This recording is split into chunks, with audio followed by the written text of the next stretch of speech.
Good morning and welcome to the Universalist Church, in which love is the spirit. We are glad you are here in the sanctuary, or anywhere in the world, especially those visiting or returning after a time away. I'm Mike Zanta, one of your co-moderators on the Board of Trustees. If you are a visitor, we hope you'll talk with our welcome team or visit our webpage at westhartforduu.org to learn more about us. Our guest book or online contact page will help you get onto our electronic mailing list. Our electronic communications are the best way for us to stay connected. We look forward to helping you become part of the Universalist Church. We're still dealing with the pandemic, though the risk of severe illness is considered low. If you are unvaccinated or would prefer a mask, our ushers have some that we're happy to share. After worship, we'll have fellowship in Fisk Hall and through Zoom. And I have a couple announcements. The first announcement is the nursery. All of our children, little ones, are ill. So today we're not having a guided person in the nursery. So just know that you're welcome to use the nursery. There just is no being in the nursery to watch the children. The other announcement is our Creative Hands knitting group has a table down in Fisk Hall today where they have mittens, scarves, hats, all the lovely things that our knitters do all year long. And as they told me this morning, they'd keep them off the streets. 100% of the proceeds from the knitters group goes toward our food ministry, as well as our dear Lakota Sioux tribe friends at Hawkwing. So please take time this morning to buy something special for the people in your life or to place on the mitten tree that will benefit our Native American families too. I hope to see you all in Fisk Hall following the service. If you need help finding your way to Fisk Hall for our fellowship hour, any member of the church will be happy to guide you. Just look for someone wearing a Universalist Church name tag. You can find the link for Zoom in your weekly news or our Breeze calendar. If you aren't getting the weekly news, please sign up for it on our website. And now, I invite you to take a moment to make your mobile phone silent, turn off your email, and put away your keyboards, and settle in for worship.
Welcome to all present here, as well as those joining us through cyberspace. As we light our chalice here this morning, or light your chalice or candle at home, we ask you to think of this day as a day of sacred remembrance.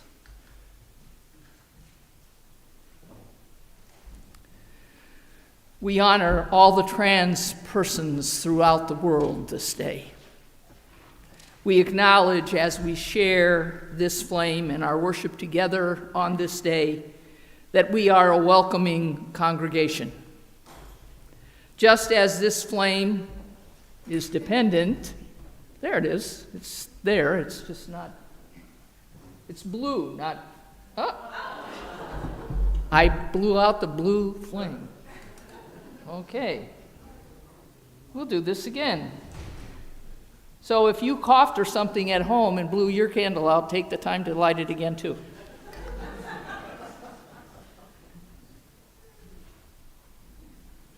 There you go. Come on, you can do this.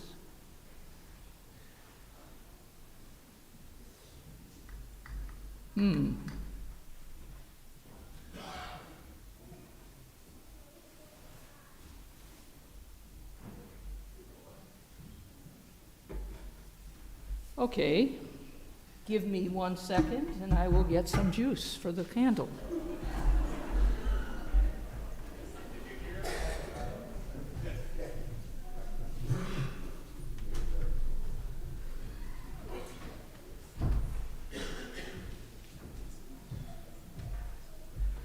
What happens when you don't have flames, you have oil. Yeah, just, there we go.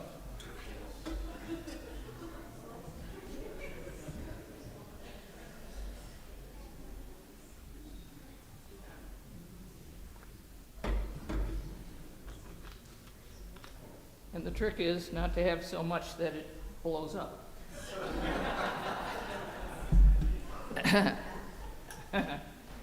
She says, lovingly. Don't blow up, okay? There you go.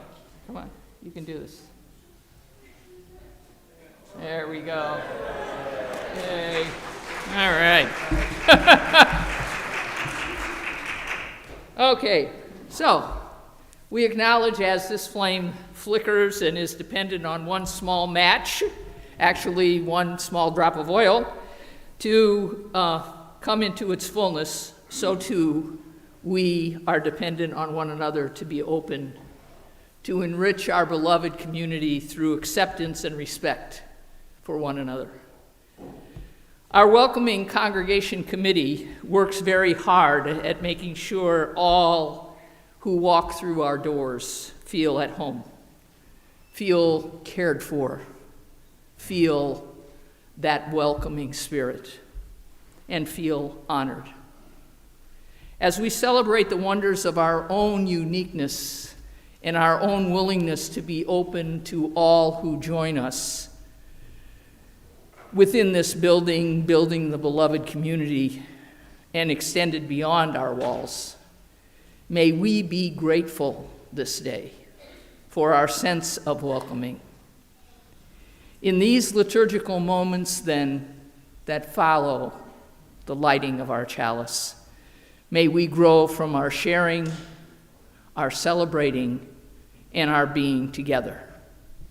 Our opening hymn is hymn number 67, We Sing Now Together. Please rise in body or in spirit in the sanctuary or wherever you may be singing from.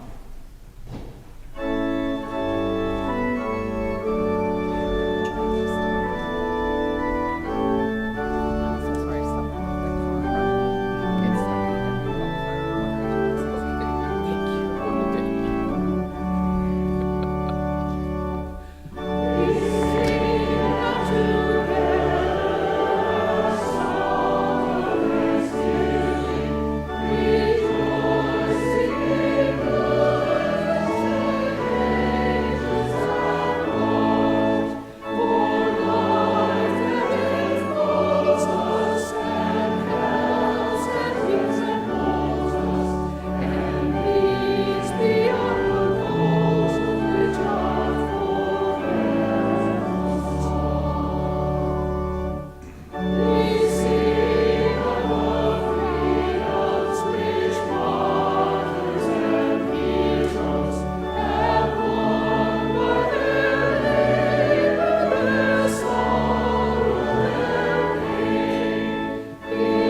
Please join me in speaking the words of our affirmation, our covenant, as printed in the order of service.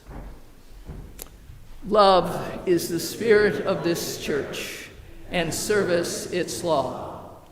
This is our great covenant, to dwell together in peace, to seek the truth in love, and to help one another. Please be seated.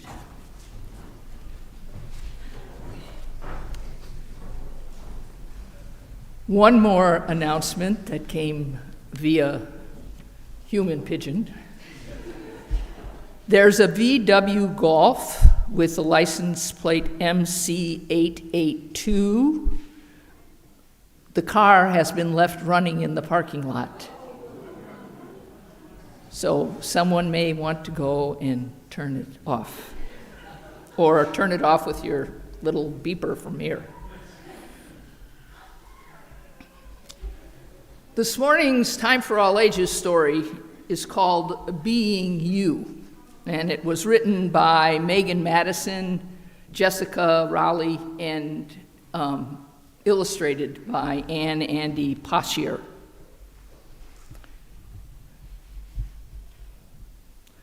There's only one you in the whole world.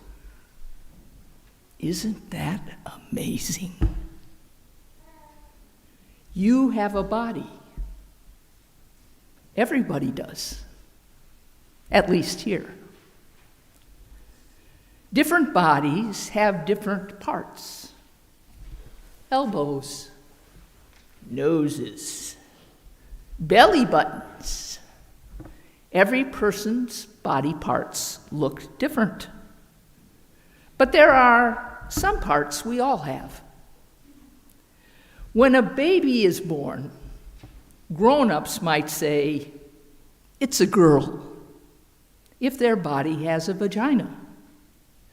Or, it's a boy, if their body has a penis. Sometimes grown-ups aren't sure, though, but they choose the words girl or boy anyway. Some babies grow into different genders than the ones grown-ups called them. There are lots of different genders that people grow into. Some people are girls, some people are boys, some people are neither, some people are both, and some people refuse to define themselves. Maybe you already know that there's no right or wrong answer. And it's okay if that answer about how you define yourself changes. Whatever your feelings are, they are real and very important. You are the expert in being you. There are lots of ways to show the world who you are, and they are all wonderful.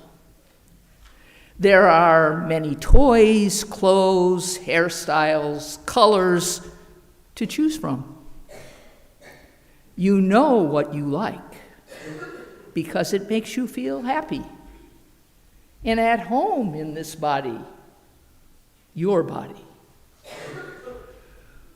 For a long time, many people have said and believed untrue things like, you are either a boy or a girl, or boys are stronger and smarter than everyone else. There are lots of unfair rules that give boys more power sometimes. Thankfully, there are also many brave grown-ups and kids who say, no, that's not true, that's unfair. People who work together to change some of these unfair rules about gender are sometimes called feminists.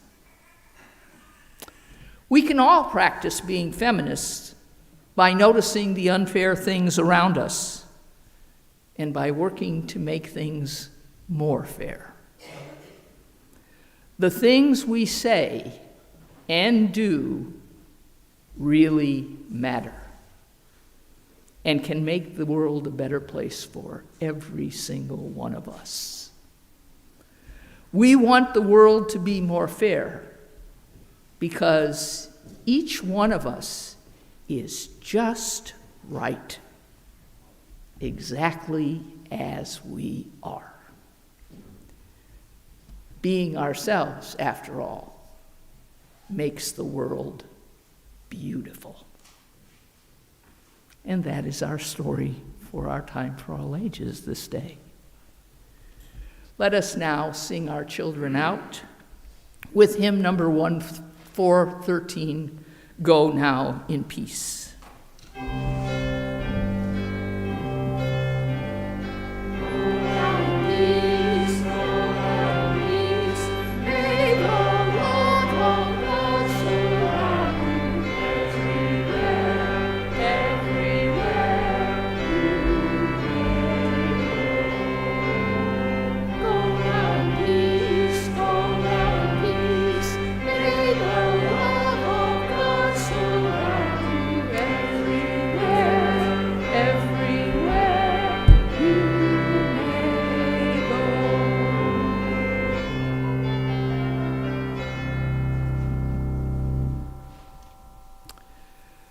The voluntary offering, the sharing of our resources for our shared work as a religious community, is indeed a spiritual practice for us. By offering your time, talent, and resources to this community, you help us serve the members, families, and wider community. As part of that service, we share our general offering each week with organizations that do the work that brings us ever closer to creating the beloved community. This month, we are sharing our offering with Operation Fuel.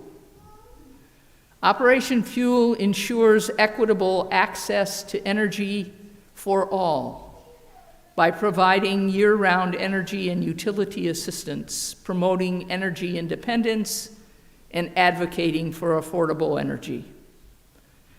This organization was founded in 1977 after the worldwide oil embargo caused an extreme rise in the price of home heating. It was the result of a collaboration among religious communities, industry leaders in banking, insurance, and utilities, Father Thomas Lynch, and then Governor Ella DeGrasso, collaborated to provide energy assistance for low-income working families who were not eligible for government help. This program gained strength in 1983 when the Connecticut General Assembly mandated that gas and electric companies serving more than 75,000 customers provide an opportunity to add $1 or more to their monthly bill payment, using those funds solely for direct assistance to Connecticut households. To give electronically, please use the QR codes on the order of worship, the links in the description, or those on our website to make your donation to our offering. Here in the sanctuary, our offering will now be gratefully received.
I'm not going to have you rise up for this reading because it will take a long time this morning.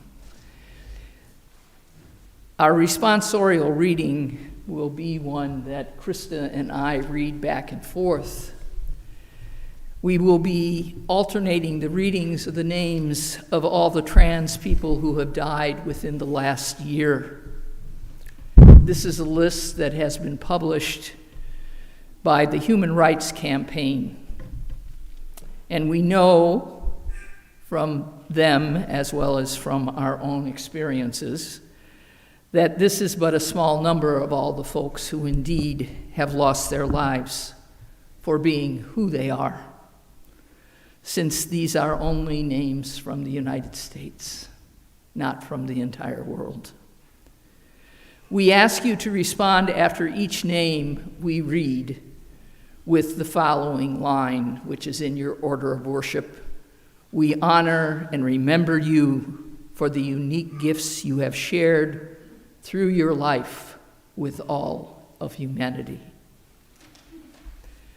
The Human Rights Campaign is both saddened and infuriated by the deaths of at least 25 transgendered and gender nonconforming people whose lives have been tragically and inhumanely taken through violent means, including through gun and interpersonal violence in 2023.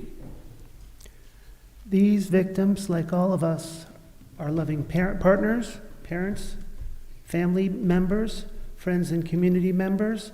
They worked, went to school, and attended houses of worship. They were real people, people who did not deserve to have their lives taken from them. London Price, a 26-year-old black transgendered woman. London was fatally shot in Miami-Dade County. Your response: we honor and remember you for the unique gifts you have shared through your life with all humanity. Lisa Love, a 35-year-old black transgender woman. Lisa was fatally shot while walking home from a friend's house. We honor and remember you for the unique gifts you have shared through your life with all humanity. Dominic Dupree, who was also known as Dominic Palace, was a 25-year-old black gender nonconforming person from Gary, Indiana. Dominic was shot in Chicago.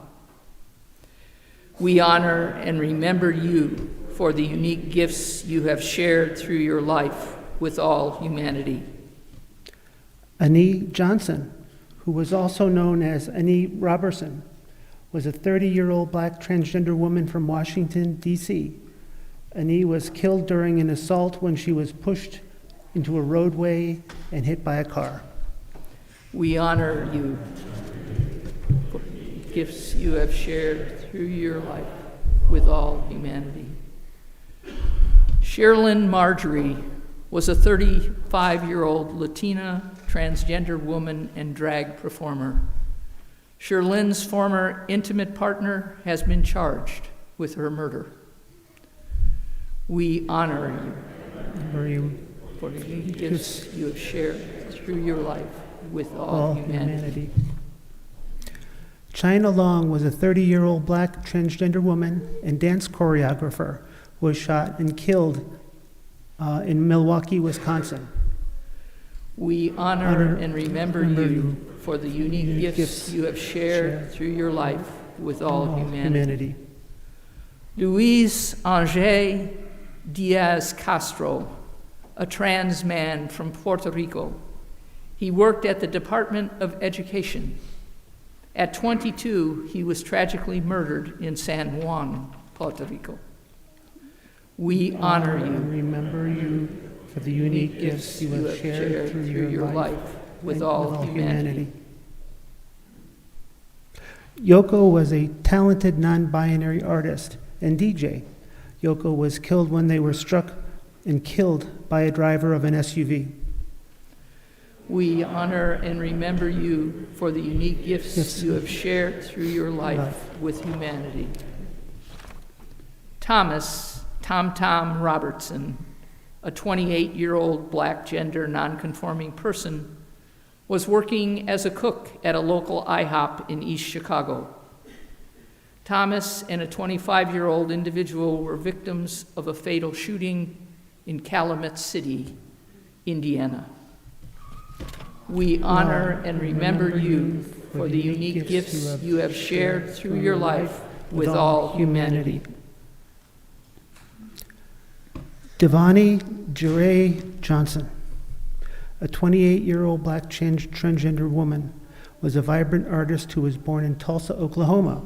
Devani was shot and killed during an altercation with a security guard in Los Angeles, where she had moved in order to transition. We honor and remember you for the unique gifts you have shared through your life with all humanity. Camden Ryder, a 21-year-old white transgender man, was 8 months pregnant at the time of his murder, which occurred outside his home in Winter Park, Florida. Camden was killed by his partner during an argument. We honor and remember you for the unique gifts you have shared through your life with all humanity. Jacob Williamson, an 18-year-old transgender man working at a local Waffle House.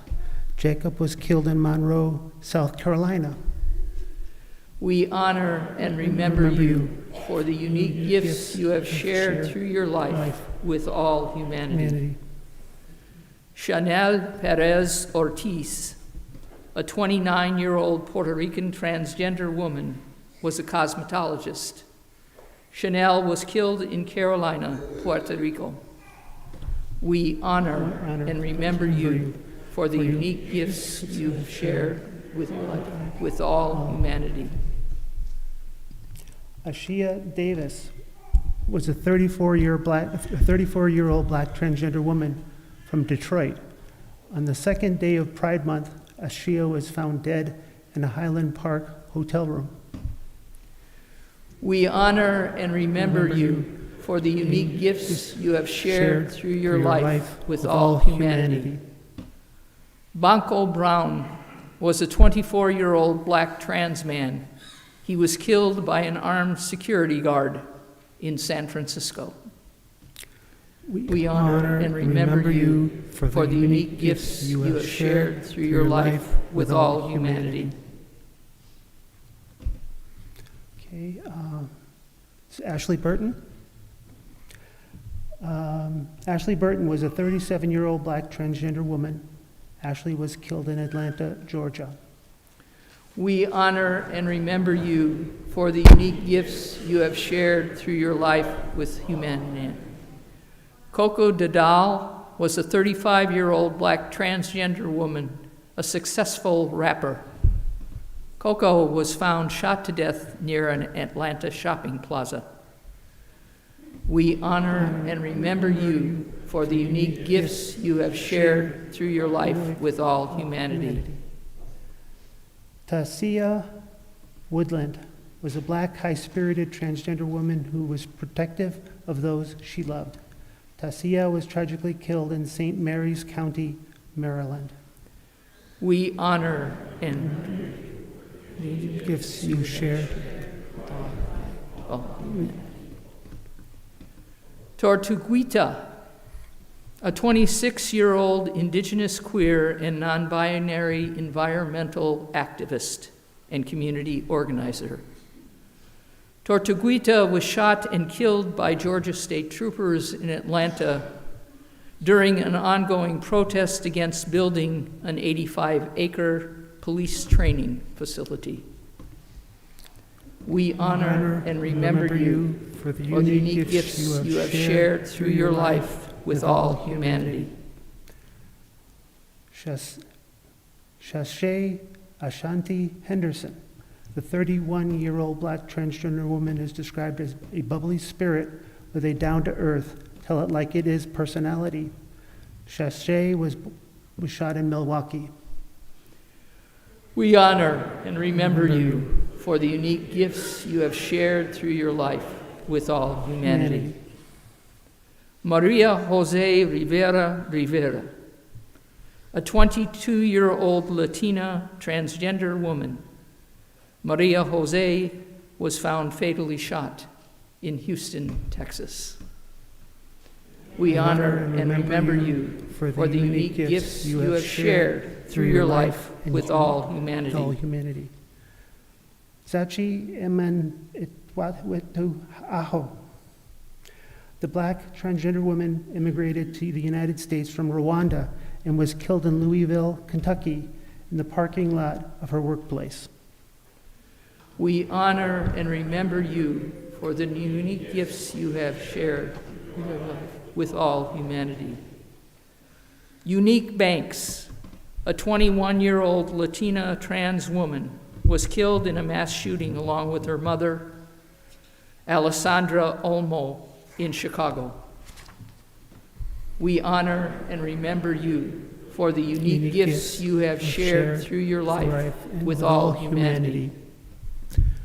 Casey Johnson, a 27-year-old white transgender woman who was killed in Wilmington, North Carolina. We honor and remember you for the unique gifts you have shared through your life with all humanity. Jasmine Starr Mack loved to sing gospel songs and was an excellent actor. The 36-year-old black transgender woman was killed in Washington, D.C.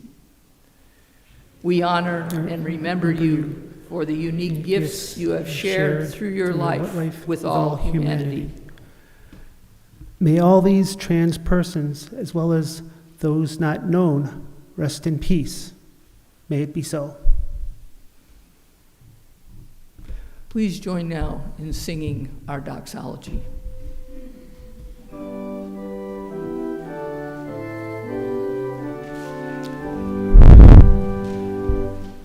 Praise God for love we all may share. Praise God for beauty everywhere.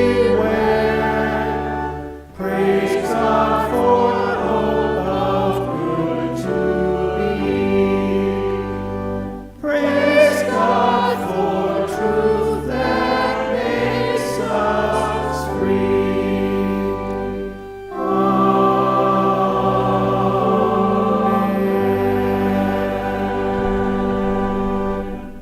Please be seated.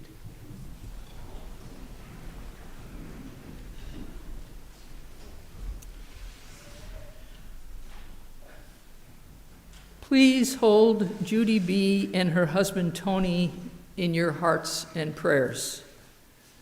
Tony's sister-in-law died unexpectedly last Sunday evening. To give you an update on Judy's family, Jennifer's surgery was successful and she is at home. Tony's surgery on Friday was also successful, and his release date from the hospital is still awaiting the doctor's determination. Cards of encouragement are appreciated rather than any type of hospital visit. Let us continue to call upon the spirit of love, the spirit we share with one another always, to comfort all those caught in the tensions of wars that are spread over our globe. And now let us allow these spoken words, as well as all the names that we read with you this morning, to speak to our hearts, and in our moments of silence, to call to mind all those we wish that were not spoken out loud to hold this day.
Now join in singing Spirit of Life.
Our first reading is from Reclaiming Two Spirits by Gregory D. Smithers. The idea that an individual might blend multiple gender identities into their conception of self is an alien concept in virtually every Western culture. But when Europeans began invading the Americas during the late 15th century, most Native communities did not connect gender to anatomical concepts of sex in the way that we do today.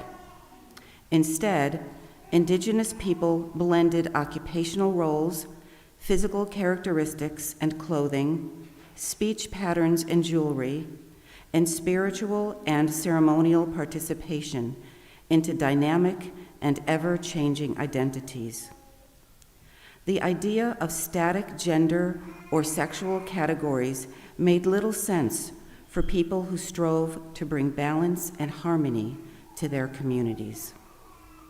Two-spirit people attempt to transcend gender and sexual epithets by reopening doors to tribally specific histories, cultures, and sacred traditions that went underground in response to the violent and eliminationist policies of settler colonial governments. Psychologically, reimagining and reclaiming connections to the past continues to prove life-affirming for two-spirit people. In doing this work, two-spirit people enact traditions of resilience and resistance to the destructiveness of settler colonialism. These qualities empower two-spirit people as they grapple with feelings of isolation and work to connect with community. The bonds of community were and remain central to the collective identities and the policies of indigenous sovereignty. They begin with nurturing love for family and branch out to larger kinship communities. Through oral traditions, the reintegration of two-spirit people into the ceremonial and social life of Native American communities, and their telling of new stories and coining new terms like indigiquere, two-spirit people continue to reweave themselves into the fabric of family and community throughout Indian life.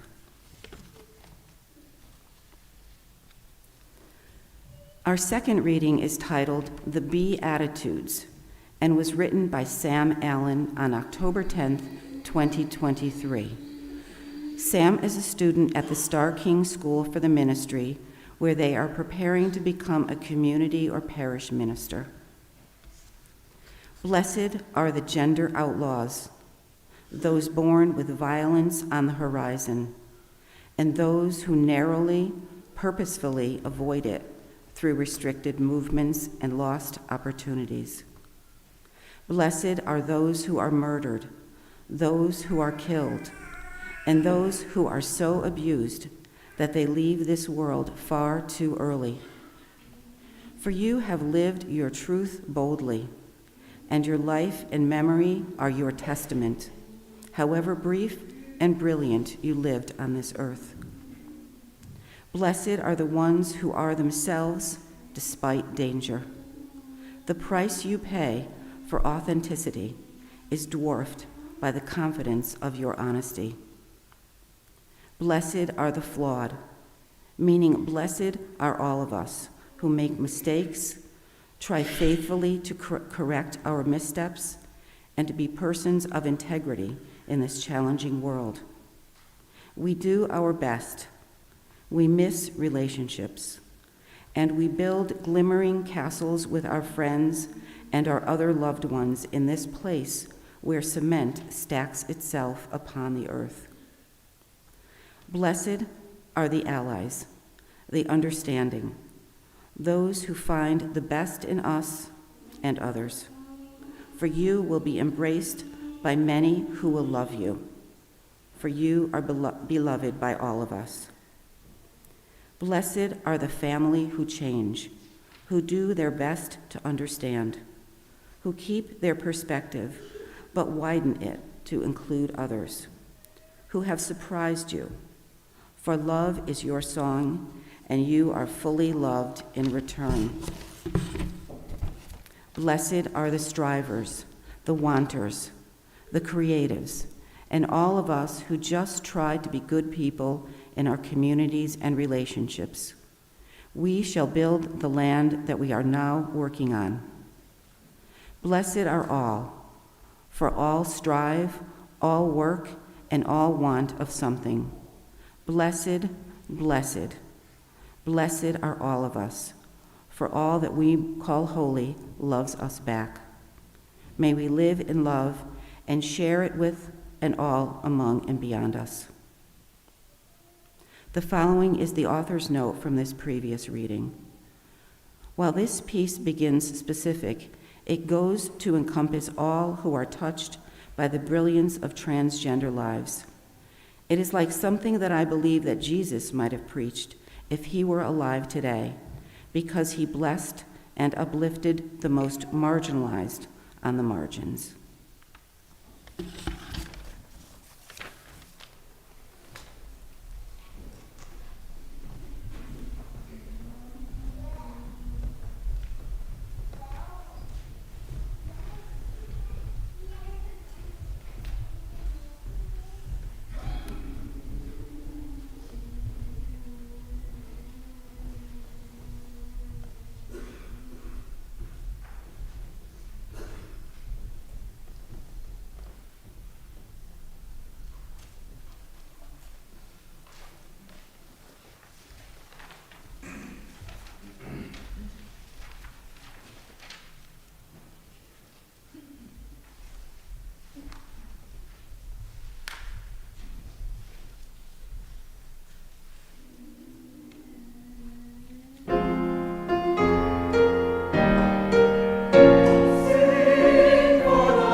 As our time for all ages noted, we want the world to be more fair because each one of us is just right, exactly as we are.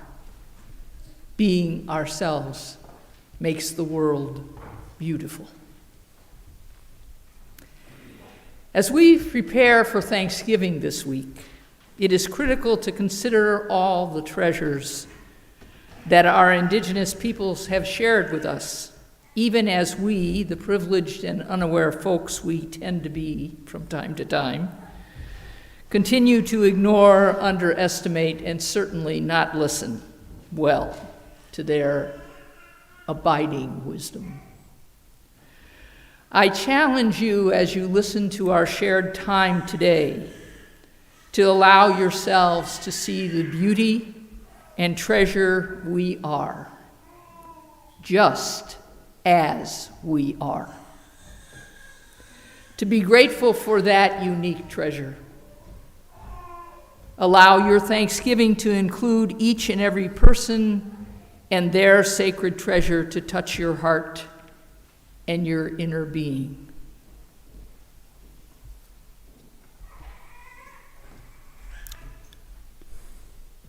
My being trans in this time and place involves a mix of feelings. I feel lucky that I live in Connecticut, which is a progressive state. Before I came out, I was given ample warning to be careful, as not all folks are accepting. In particular, the Transgender Day of Remembrance is a yearly memorial for the trans folks lost to violence. In my transition, I found that in being careful for the most part, I can feel safe in my coming and going. This church, my workplace at the University of Hartford, and my home are places where I feel the most safe. There are a few other places where on occasion I've had to deal with a difficult person. In those cases, I'll do the walk of life, as it were, to get out of the situation. I certainly didn't choose to be or become trans. The truth is that, as Lady Gaga sings, I was born this way. The choice I was given was to accept and come to terms with being trans. The process of transitioning has led me to be more of who I am. So I'm thankful for being able to accept me. An important part of my transition is being able to share myself with my family. So for this Thanksgiving season, I take a moment to reflect on some experiences that I've shared with my family that involves my being trans. When I was a few years old, I didn't have a sense of perspective with regard to gender. I felt different, that I felt different than other quote-unquote boys. I guess I believe what society told me. I do recall that in the cellar closet, my parents had a box of clothes that we could try on. In the box, there was a pink dress with pink flower, and I somehow knew that that it would not be good if anyone saw me wearing that dress. So later one evening, under the cover of darkness, I went into the cellar closet and tried that dress on. I stood there for a while and then started dancing, twirling, feeling a sense of joy, enjoying the gift of the moment. Then, with a tear in my eye, I took the dress off, returned the dress to the box, and retreated back up from the cellar. That experience was a message that I reflected on for many years. I wish I could have shared it with my folks. I recall as an adult struggling with my gender identity. While I hadn't yet fully come to terms with my being trans, I was feeling an emotional distance that was growing between me and my mom. I found that I was mentally filtering out everything that I would say to her. I realized that I truly felt that I missed that closeness with her. The closeness was a gift that we shared. So I found a time and told my truth to my mom to the best of my ability. She told me that she loved me and gave me the gift of a hug. Thank you.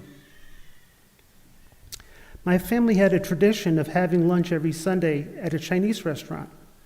As luck would have it, one Saturday I went to a banquet and danced. I had my hair and makeup done so that I felt like I was on the top of the world.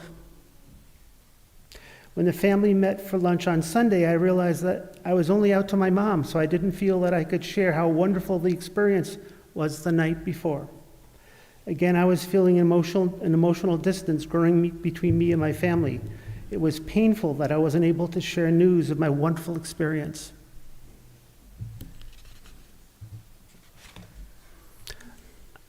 I next came out to my older brother and his wife, and then my younger brother. The path to accepting a trans person takes effort, and I can see that. Their effort to accept me is a gift that I treasure. I came to realize that being truly myself is a wonderful gift that I share with my family. There is a saying that if you've met a trans person, then you've met one trans person. For anyone considering such a transition, first, if you don't already have a support network, I strongly encourage you to find one. Please don't ask people what you should do. The idea is to listen to gain a sense of perspective of what's real so that you can decide what's right for you to do for yourself. I had a gender therapist, a psychologist. I went to some support groups, including PFLAG in Hartford, the Connecticut Outreach Society, the 20 Club, and I came out to my mom early on. The trans experience isn't well represented in our society. So I'll repeat that the point of my effort with the support groups was to listen, to gain a sense of perspective of what's real, so that I could decide what's right for me, to do for myself, and of course to take my time. For each tiny step that you take, be sure to reflect on how you feel that you're heading in the right direction. Thank you for listening to my story. Thank you.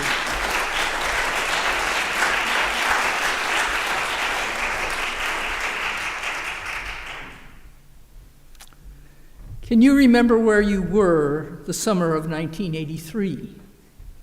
I can, and I will share those wonderful memories with you this morning. Radcliffe College, specifically the Schlesinger Library, in collaboration with the National Library Association, had just begun advertising my book, Connecting Women in the Community. I had received an invitation to provide a book signing for Old Wives' Tales, the feminist bookstore in the heart of San Francisco, and one of my favorite sit-in-the-little beanbag chair places. I wanted to treat myself to some of the San Francisco magic. So after working on this grant for over 3 years, I had been aware of exploring deeply what it meant for me to be a woman, a lesbian, and a prophet. I was questioning and exploring my meaning and my purpose.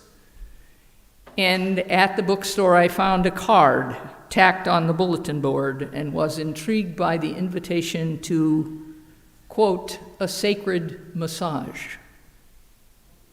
So I gifted myself with this appointment. That appointment led to the wondrous gift of meeting Miss Veronica Friedman. Veronica, known in the community as Miss V, was a massage therapist, and I was soon to discover much, much more than just that professional. I arrived at my appointment at her third-floor apartment, the apartment that was on Gary Street overlooking the Pacific Ocean.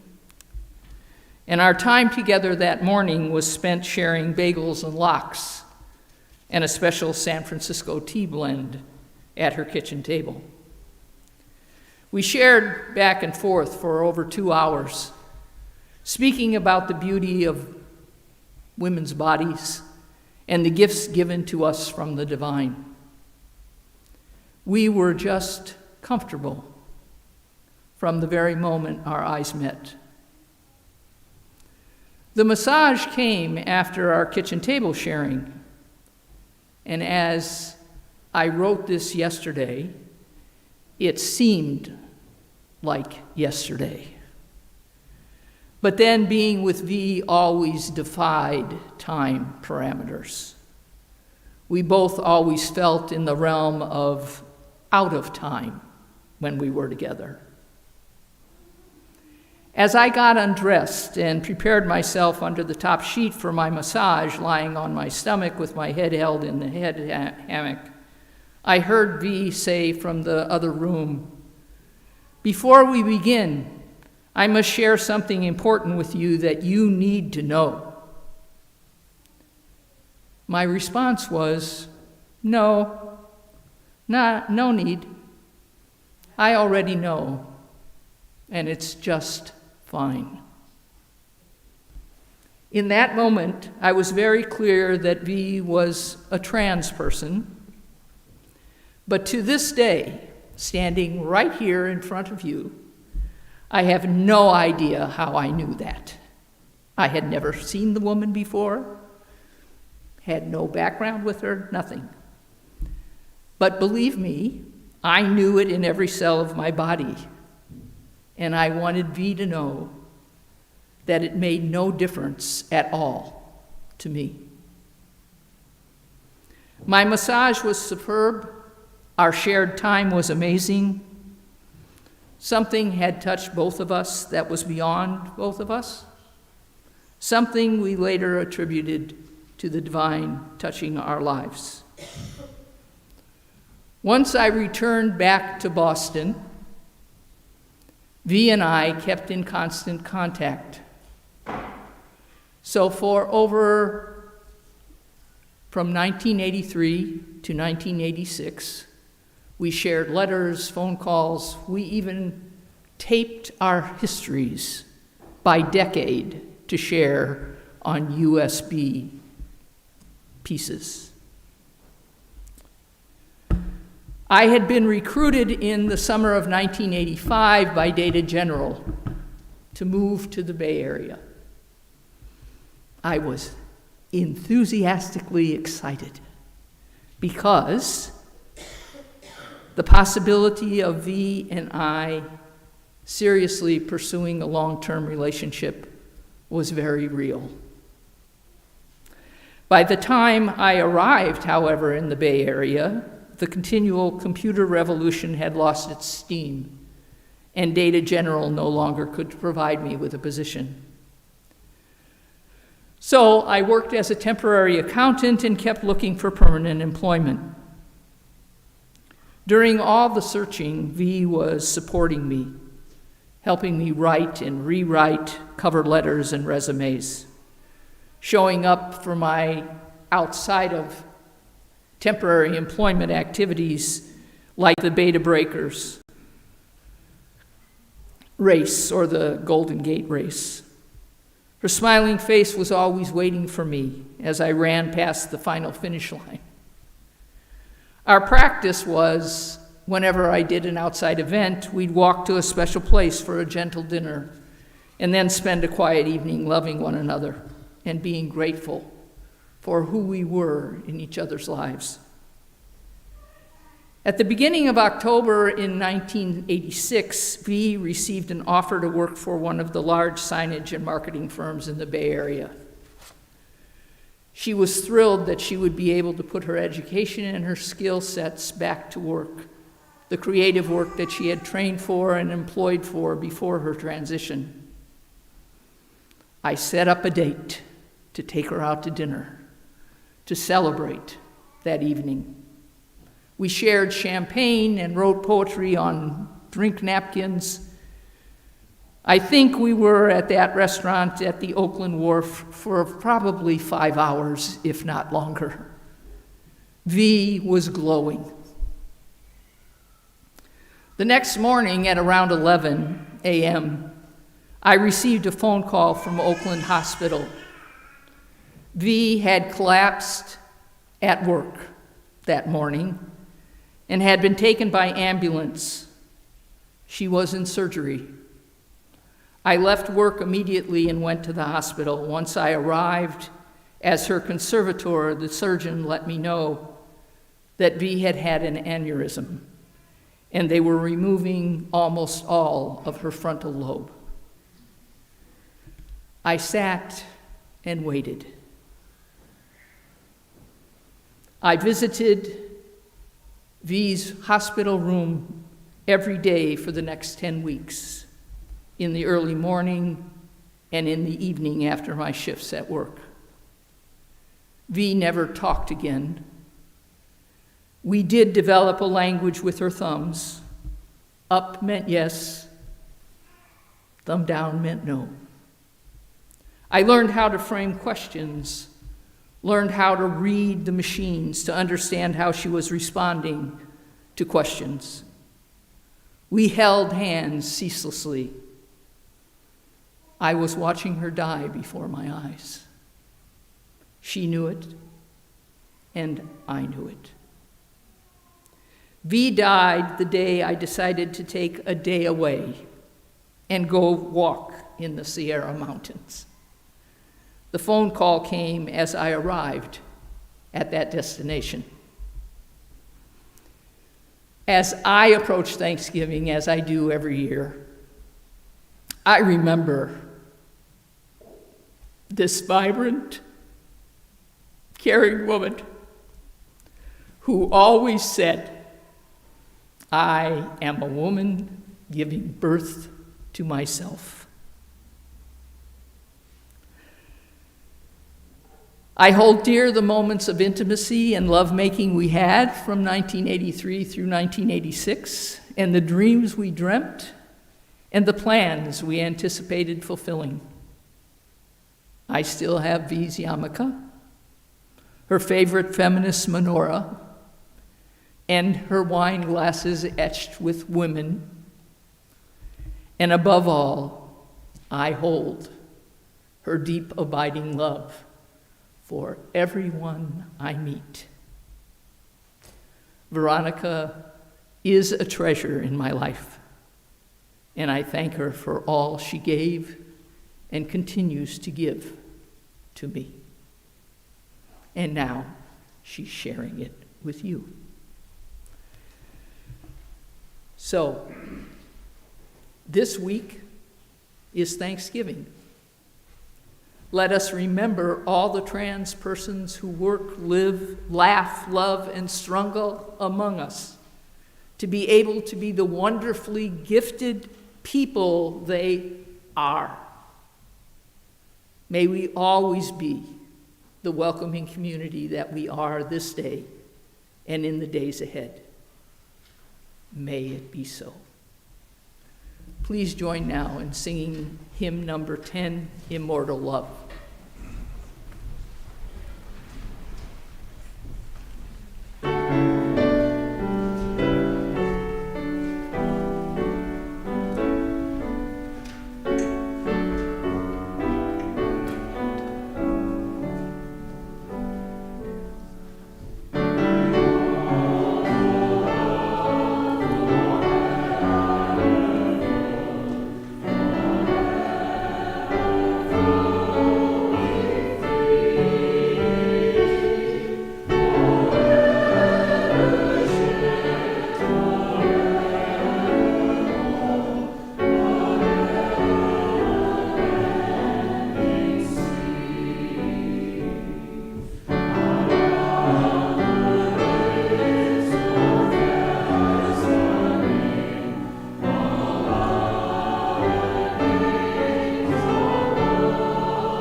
Let us speak our unison benediction together. Engage with the world in peace. Have courage. Hold on to what is good. Return to no person evil for evil. Strengthen the faint-hearted. Support the weak. Help the suffering. Honor all beings. Please be seated for the postlude. Since we're well over time, Bishop and I won't be offended if you quietly